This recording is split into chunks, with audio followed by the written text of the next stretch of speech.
Ramazani i jep sy shpirtit. Në një tregim thuhet se një baba i pasur e kishte marrë djalin e tij në fshat. Ai donte t'i tregonte atij se sa të varfër mund të ishin njerëzit. Ata kaluan disa ditë me familje të varfër fshatare. Kur po ktheshin për në shtëpi, baba i thotë djalit: "A e pe birim, se sa të varfër mund të jenë njerëzit?" Në këtë pikpyetje, djali i dha babait një përgjigje që e habiti. Ai i tha: "Unë e pash që ne në shtëpinë tonë kemi një qen, kurse ata kanë 4. Para shtëpisë sonë është një pishin që shtrihet deri në gjysmën e oborrit, kurse ata kanë një porrua që nuk ka fund. Në kopshtin tonë janë llampat artificiale, kurse në kopshtet e tyre shkëlqen yjet.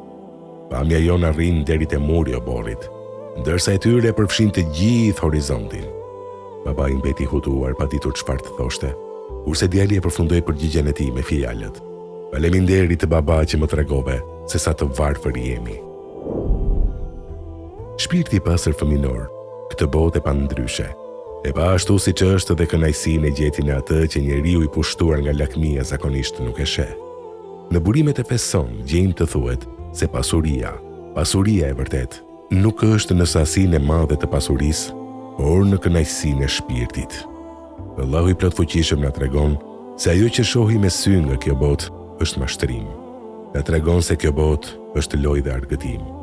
Por ja që Ramazani, ja që ditët e bekuara dhe të zgjedhura po na mundson ta shikojmë botën me shpirt pastëruar dhe të fisnikëruar.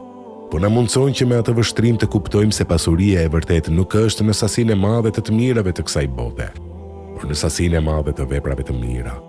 Pse të varfrit, besimtarët e varfër, në ditën e gjykimit do të jenë grupi zgjedhur dhe të parët me të dërguarin alejhi selam që do të hyjnë në xhenet. Sepse kur të zbatohen rregullat dhe kriteret e vlerësimit, ata do të jenë të pasur. Asgjë nga kjo botë e skujt, në botën tjetër, nuk do t'i bëjë asnjë dobi. Prandaj kjo nuk është pasuri e vërtet.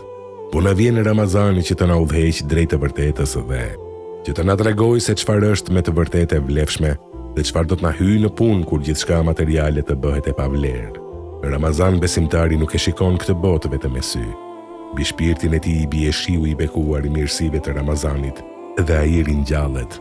Shikon dhe thot: "Me agjerim, duke u përmbajtur nga ngrënia, nga pija dhe nga kënaqësia trupore, prej agimit deri në perëndimin e diellit, unë, me këtë trup që është veshja ime, stërvitem dhe ushtrohem, që të heq dorë nga çdo kënaqësi që gjendet përtej kufirit të caktuar nga Allahu.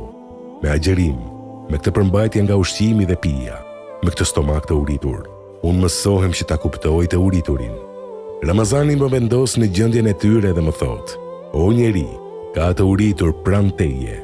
Do të fitosh të mira të mëdha, do të fitosh pasuri të jashtëzakonshme, nëse i ushqen ata, nëse i vesh dhe nëse i ndihmon." Ramazani do që shpirtrat tanë të shohin, që ata të shohin këtë botë dhe ata e dinë se asgjë materiale nuk i ushqen ata. Ushqimi i tyre është kënaqësia, kurse kënaqësia më e madhe për njeriu është kur e bën një vepër të mirë. Allahu i plot fuqishëm kur flet për jo besimtarët thotë: "Në të vërtetë, atyre nuk u janë berbuar syt në këto gjëra, por u janë berbuar zemrat e veta në kraharor." Surja El Hajj 46. Ramazani ka ardhur që të na udhëheq në rrugën e drejtë dhe të na tregojë se kush me të vërtetë është i varfër. Me të vërtetë është i varfër ai që para Zotit të botëve vjen pa sejdë, pa ruku. Është ai që para Zotit të botëve vjen dhe në pyetjen e parë të shtruar nuk di të përgjigjet. Një sejdë në Ramazan është sa 70 të tilla jashtë Ramazanit. Nëse është sejdë e namazit vullnetar, ajo do të shkruhet si një farz nëse është bërë në ditën e Ramazanit. Në këtë muaj të begat të Ramazanit, shejtani është i prangosur dhe i lidhur, kështu që rruga jon drejt xhamisë dhe të sejdës është e lehtësuar.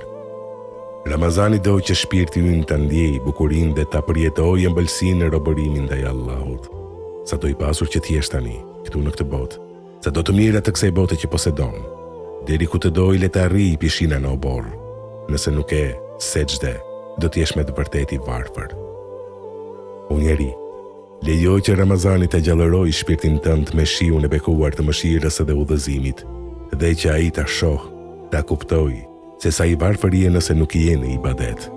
Ramazani ka për detyrë që ta pastrojë shpirtin tonë, që ai ta shohë këtë botë ashtu siç është, të përkohshme, dhe kur të jemi në arkivol, plotësisht e pavlerë.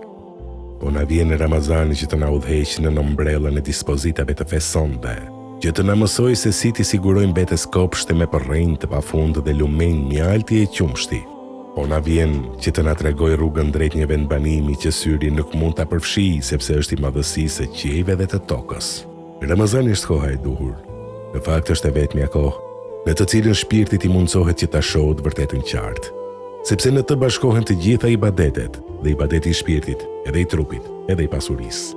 Ramazani na thot: "O njeri, do të jesh i pasur kur të jetë më e rëndësishme për ty, nëse nga pasuria do të ndash.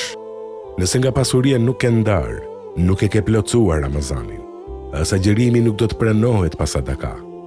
Nuk e ke kuptuar as jetën, as detyrën tënde të mëkëmësit të Allahut në tokë, nëse vetëm e grumbullon këtë botë, kurse prej saj nuk ndan asgjë."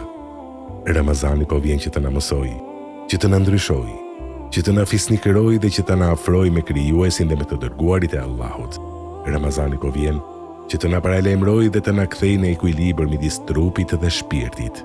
O Allahu i plot fuqishëm, jepu shpirtrave tanë që janë ndotur nga mëkati, shiun e bekuar të mëshirës dhe faljes tënde, dhe na bëj të pasur në ditën e gjykimit.